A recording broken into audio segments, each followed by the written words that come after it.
Oi, pessoal! A gente é do canal História ou Barbárie, eu sou a Daiane. Gladson. Eu sou o Daniel. E hoje a gente vai falar sobre a história do futebol feminino. E para isso a gente tem uma convidada muito especial para dar uma aula pra gente sobre esse assunto que é tão atual e tão importante. Estamos em época de Copa, então é um assunto importante e atualíssimo. Isso aí, vem com a gente!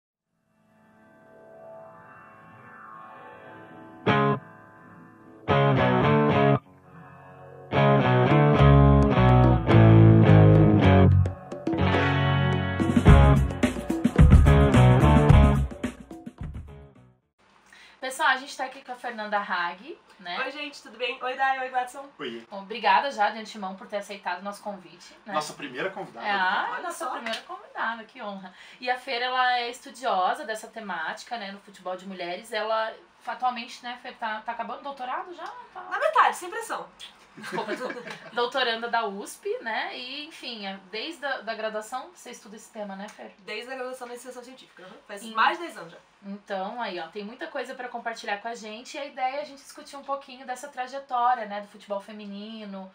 Enfim, que eu acho que é um tema que, de repente, pra quem é da área é bastante conhecido, mas pro grande público não, né? Então a ideia do programa hoje é a gente tá conversando sobre isso. E além disso, além de estudiosa mesmo da questão, a Fer também é uma apaixonada por futebol, né? Com certeza. Daquele estereótipo, né? Desde criança gosto de bola e tal, não gostava muito de brincar de boneca, mas sempre gostei muito de futebol. E era engraçado, né? Porque a família não dá muita bola, né? Não dá... Ah, não vai gostar de futebol, é menina e Não tal. é coisa de menina. É, não é coisa de menina e, na verdade, é coisa de menina e sempre foi coisa de menina, sempre foi coisa de mulher. E acho que bom que vocês abriram esse espaço pra gente falar um pouquinho disso e contar a história dessas mulheres que sempre tiveram no futebol, e isso é muito importante, precisa ser visibilizado. Aproveitando, gente, esse gancho, né, a gente tá com esse ano agora, começou sexta-feira, a Copa do Mundo, né, futebol feminino, sediada na França, e a gente tem quantas? 22 seleções, né? 24 seleções. 24 seleções esse ano. Brasil, tamo aí, né, na fé, vamos lá. E acho que esse tema tem tudo a ver com esse momento que a gente tá vivendo também de empoderamento feminino, né, Fê? Com certeza. Então... O próprio crescimento da Copa tá ligado com isso, né? Essa coisa do boom dos movimentos feministas, né? As mulheres ocupando mais espaço. O futebol feminino, ainda bem que tá nadando nessa onda, demorou muito pra nadar, precisa nadar mais, mas ocupou um espaço legal agora, assim. Ah, legal. E acho que a gente podia começar, então, traçando esse... Enfim, desde o início lá, né, do futebol e tal, como é que foi das mulheres lá ainda, sei lá, no final do século XIX, enfim. Porque a gente, já que é um canal histórico, né, a gente tem que trazer a história para essa discussão, a gente tem né? que dar umas pinceladas. Né? Historiadora dá uma pitaco, né, gente? Exatamente. Bom, mas assim, essa questão, o Gladson falou uma coisa interessante sobre a questão da história, né? Porque muita gente acha que a gente quem estuda futebol quer ser o PVC, assim, né? Com todo respeito ao PVC, baita jornalista, mas assim, quando a gente traz o futebol como objeto da história, a gente não tá interessado em todas as estatísticas, em todos os dados, em todos os jogos. Claro, isso é legal, isso é informativo, mas a gente quer dar o passo além, porque o futebol, na verdade, é uma janela privilegiada pra gente entender a sociedade que a gente tá inserido e tal. E quando a gente fala de futebol de mulheres, ajuda a gente a entender qual que é o lugar que as mulheres ocupam nessa sociedade, como é que isso, né, o que muda, o que permanece, então é bem bacana. E aí você falou lá do século XIX. Né? Na verdade, realmente, o futebol, enquanto esporte, né, normativo, codificado, ele surge no século XIX, como vários outros esportes, na Inglaterra. E ele chega no Brasil também, né, no final do século XIX e tudo mais. Por influência britânica, obviamente, chega de diversas formas. Né? As mulheres, os primeiros relatos que a gente tem escritos, fontes históricas que registram a participação de mulheres jogando bola, datam da década de 20, né? Então lá já no século 20, 1920, são os primeiros relatos. Já havia relatos antes de mulheres nas torcidas, né? Tanto é que o ato de torcer vem que as mulheres... Isso acho legal comentar, pessoal, o porquê, né, do nome torcida. Fala aí. Fala que você é protagonista. Mas pode dar. Eu acho que é uma coisa bem legal, né? Então, o torcer é porque as mulheres iam assistir, né, Fer? E aí elas ficavam torcendo vestido de nervoso quando estavam assistindo a partida. E aí veio o nome torcida. Então, uma lembrança ótima pra exatamente mostrar que mulheres sempre estiveram. Exato, estavam lá, estavam Exatamente. participando de alguma forma. Né? E aí os primeiros registros de jogos com mulheres datam da década de 20, só que... diferente dos homens que estavam nos estádios, né, estavam nos clubes, estava uma coisa um pouco mais institucionalizada, você sabe onde as mulheres estavam jogando bola na década de 20? Eu sei. Pode chutar, pode falar.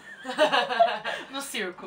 No circo, exatamente. O circo que também é uma invenção inglesa, também chega aqui no Brasil por esse caminho.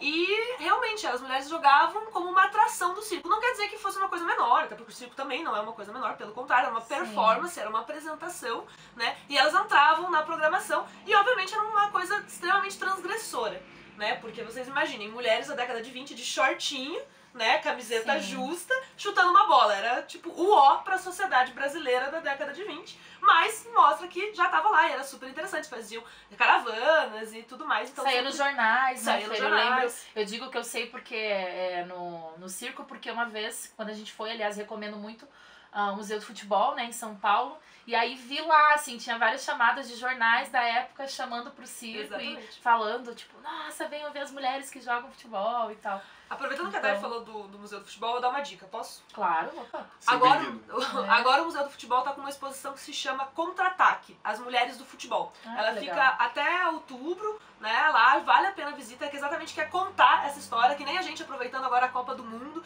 né, das mulheres pra contar. Fica até outubro. Se por um acaso você não pode ir de São Paulo, gente, digita lá no Google Contra-Ataque Museu do Futebol, porque a exposição também tem muita coisa online, então dá pra ter acesso. O Museu do Futebol é muito bacana, porque até toda essa história que a gente vai contar aqui sobre a história das mulheres e tal, tem muita fonte lá, né? Tem muita fotografia, trechos de jornal, as leis que a gente, enfim, vai citar. A importância dos museus para guardar essa informação. E levar a informação para o grande público também, né? O museu é uma porta muito legal, assim, de levar isso para o público leigo, que não é muito iniciado na discussão, né? E o Museu do Futebol tem esse atrativo, né? Porque é uma coisa que tem apelo popular, né? Então pode ser um caminho pra gente, para as pessoas conhecerem outros tipos de museu, né? Meio que abre uma porta, eu acho. Assim. É verdade. Óbvio que eu sou suspeita, sempre vou puxar a brasa com a sardinha, mas justo. A gente tenta. Aí depois da década de 20, mais uma coisa que eu falei pra vocês, né? Que era uma coisa transgressora, né? E eu acho que, na verdade, isso permeia toda a história das mulheres dentro do futebol. O ato de uma mulher estar dentro de algum espaço esportivo, de algum espaço futebolístico, já é uma resistência, já é uma transgressão, porque o esporte ainda é hoje um espaço de dominação masculina. A gente, obviamente, tenta lutar contra isso, tentar, né, equilibrar e achar essa equidade de gênero, mas ainda é. Então, assim... Se você, menina, joga bola, se você tá lá na torcida, se você faz parte da organizada, você tá fazendo um ato de resistência, tenha consciência disso, porque isso é muito importante e eu continuo ocupando esse espaço. A simples presença dela. Vocês, meninas em sala de aula também, que vão lá e brigam. Professora, a gente quer jogar, continuem fazendo isso, que é resistência, né? Bota pressão no professor de educação física. Isso aí, menina joga futebol sim. E se quiser jogar com os meninos, pode jogar também, pode fazer mistão, que não tem problema não, gente. Isso aí. E depois da década de 20, Fer? Então, aí, a partir dessas performances, a década de 30 assiste um boom, né, dos times de mulheres também. Tem uma fonte do Correio Paulistano, que era um jornal de São Paulo, que diz que tem um registro de mais ou menos 1000 jogos por dia, chegou a ter de jogos femininos no Brasil inteiro. Caramba! Pode ser uma coisa meio exagerada do jornal, mas assim, o fato é que estava sendo vivenciado e estava registrado nas fontes. Então, isso cresce muito na década de 30, só que isso gera um grande debate na sociedade. Tipo, isso cabe para as mulheres? Elas podem fazer isso? Elas não podem? Mulher pode o que quiser, gente. Mas naquela época o debate estava posto. Então, e aí tinham, né, pessoas a favor, pessoas contra. Não, tem que jogar mesmo, é uma coisa interessante. Mulheres muito a favor. Mas havia uma ideia de que, não, isso não cabe para as mulheres, né, é uma coisa perigosa, o corpo frágil e tal. E aí, no final das contas, infelizmente, o pessoal que era contrário ganha um grande aporte estatal para isso. Porque em 1941, no governo do Vargas, a gente já está em pleno Estado Novo, aí agora o pessoal de história, né? E isso é interessante também, a gente pode relacionar exatamente com o contexto. É um contexto autoritário, né? Então, assim, não é à toa que direitos de mulheres são negligenciados ou começam a ficar menores. Então existia esse debate se mulheres poderiam ou não jogar bola, não só bola, era uma discussão sobre esporte, né? Quais esportes caberiam às mulheres ou não. É lançado um decreto, né, pelo CND, Conselho Nacional de Desportos da época, que proíbe expressamente as mulheres de praticarem determinadas práticas esportivas. Não havia a especificação de que seria o futebol estava ali. Mas não precisava especificar, porque já estava implícito, né? Exatamente, para a sociedade. E aí, é muito louco, né? Porque você para pra pensar, existe uma lei que diz que mulheres não podem jogar futebol. Né? Não podem praticar vários esportes. Porque ela tinha que ser a mãe da nação, né?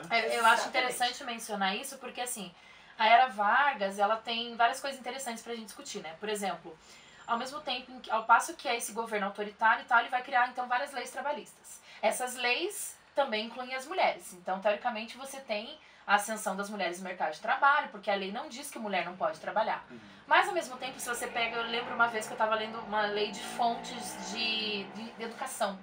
E aí também tinha toda uma divisão da educação de homens e mulheres. Sim. E qual que era o papel de homens e mulheres. Né? Então, ao mesmo tempo em que tem essa coisa trabalhista, que, de repente, né, as mulheres podem estar inseridas nisso, você tem um contraponto dizendo, não, o lugar da mulher é no lar, né? As disciplinas que a mulher tem que aprender na escola são disciplinas voltadas para ser mãe, esposa, e aí vem essa lei também nesse sentido, né? Então, reforçando, puxando essa coisa da ideia da mulher como mãe, como esposa. Pertencente à esfera doméstica, né? Da esfera pública não cabia. Tinha uma discussão de que o esporte era benéfico. Por exemplo, a mulher tinha que estar com o corpo em dia para ser uma boa mãe, para garantir a saúde da raça. Né, dentro da ideia do Estado Novo. Só que tipo de atividade física seria condizente com essa mãe? Né? Aí tinha o debate de que a atividade física é bom, mas qual delas? Né? E daí o futebol era visto como território masculino. Exatamente o que você falou da questão da maternidade. Né? Havia essa preocupação de que jogar bola seria perigoso, né? Seria uma ameaça. E também outra coisa, havia o medo de que as mulheres ficassem masculinizadas, né? De que se criasse músculos. A gente vê muito isso nos sambas também, né? Tem muito samba dessa época que diz isso, esse medo da mulher virar masculinizada, até de usar calça. Sim. Então é uma discussão muito presente naquele momento, né? Existia uma construção de um ideal de feminilidade. Exato. Né? O que se esperava das mulheres, o que era ser feminino naquela época, né? Ser uma mulher e tudo mais. E aí, obviamente, jogar futebol não estava incluído nessas práticas femininas do contexto. E aí, gente, pra vocês terem uma ideia, isso é muito louco. A proibição começa em 1941. E dura? Exatamente. Ela cai somente em 1979. Gente, 79 Caramba, é final do século XX já, gente. É muito tempo. É muito tempo. São 38 anos, eu tava fazendo a conta. Sim. Então, assim... Quase 4 décadas, né, gente? Exatamente. É muito tempo. E aí é interessante a gente pensar o efeito disso, né, Fer? Acho que vale a pena comentar um pouco sobre isso, assim, o efeito disso a longo prazo e até hoje, né, na verdade. Claro, porque, assim, você para o desenvolvimento de uma prática esportiva por quase 40 anos. Sim. Então, assim, e aí os homens continuaram jogando durante esses 40 anos. A gente sabe que tem um boom absurdo do futebol nesse contexto, né? E aí você tem o desenvolvimento da estrutura técnica, da estrutura tática, de grana, né? A gente sabe que quando a Avelange chega na FIFA, o esporte vira uma mercadoria absurda, o futebol vira uma grande mercadoria. E, obviamente, isso gera investimento na prática e isso muda taticamente. Então, assim, quando vocês ouvirem, futebol de mulher é muito chato, o jogo é muito parado. Bom, primeiro vai ver a Copa do Mundo, porque esse ano tem jogo bom pra caramba. A França começou fazendo 4-0 na Coreia e os jogos estão muito bons. E a gente também tem que entender que há um processo histórico por trás. Né? Não é à toa que a coisa é do jeito que é. Eu tinha visto uma publicação de um coletivo de mulheres vibradoras. Maravilhosas. Isso, fica a dica, inclusive. Isso aí. E elas comentando que tem uma crítica que o pessoal faz de que poderia se reduzir o tamanho dos gols. Sim, sempre porque para deixar de reduzir o tamanho do campo, e elas dão umas patadas no pessoal, que isso tem a ver com essa evolução técnica. Claro! E exatamente, não é questão de que a mulher não consegue saltar e chegar no ângulo, é questão que tem todo um preparo histórico de preparo de goleiros que as mulheres passaram muito tardiamente que não... Exato, não, perfeito. Sempre tem essa coisa, tem que diminuir o tamanho do gol. Volta e meia a quadra tem que ser menor, o campo tem que ser menor, tem que ter menos tempo de jogo. Não, gente, futebol é futebol. É futebol de homens, é futebol de mulheres, é sub-15, é sub-13, o que vocês quiserem. Mas é futebol. E tá todo mundo lá pra jogar. E óbvio que vão ter padrões de jogos diferentes. O padrão de jogo do Brasil não é o padrão de jogo da África do Sul, por exemplo. Isso não é um problema. Não, mas essa diversidade faz parte do esporte. Essa é a graça.